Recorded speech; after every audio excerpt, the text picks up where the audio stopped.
Donc là, l'opération d'abattage, elle a été programmée puisque historiquement, on était sur un site de lande. Ce boisement n'existait pas, c'est un boisement qui a été planté par l'homme dans les années 60-70 sur des zones de lande sèche. Donc là, on vient juste restaurer le milieu pour pouvoir retrouver les paysages d'antan. L'objectif étant donc de faire une éclaircie assez forte et de maintenir 30% du boisement. En supprimant des arbres, on rapporte de la lumière au sol, donc ce qui permettra de favoriser le développement de landes sèches. Entre le fond du vallon et le haut de la pente, on a une zone de lande sèche qu'on veut absolument préserver. Donc il était pour nous inconcevable d'envoyer des engins dans cette partie puisque la dégradation aurait été beaucoup trop importante. C'est pour ça qu'on a opté pour différents systèmes de débardage. Donc, en bas, on va avoir des chevaux qui vont regrouper les différents troncs coupés sur le milieu de la parcelle.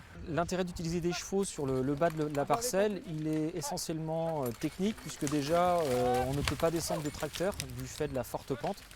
Et l'autre intérêt des chevaux, c'est qu'ils ne vont pas tasser le sol en venant sortir les arbres.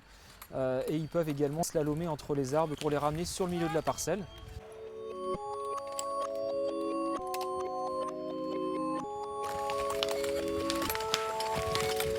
Et une fois qu'ils sont au milieu de la parcelle, on a un système de débardage avec un câble-mât.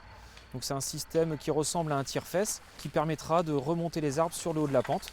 Les avantages de la technique du débardage par câble-mât, c'est qu'on aura seulement la tête de l'arbre à frotter au niveau du sol, donc quasiment aucun impact, ça viendra juste balayer le sol, ce qui permettra à la lande de recoloniser assez rapidement le milieu et de limiter les impacts à long terme sur ces zones protégées. Et ce bois servira à alimenter les chaudières en local, donc à savoir la chaudière située sur le domaine de Tremelin, une structure pour personnes âgées sur If Indique et l'école de Plélan-le-Grand.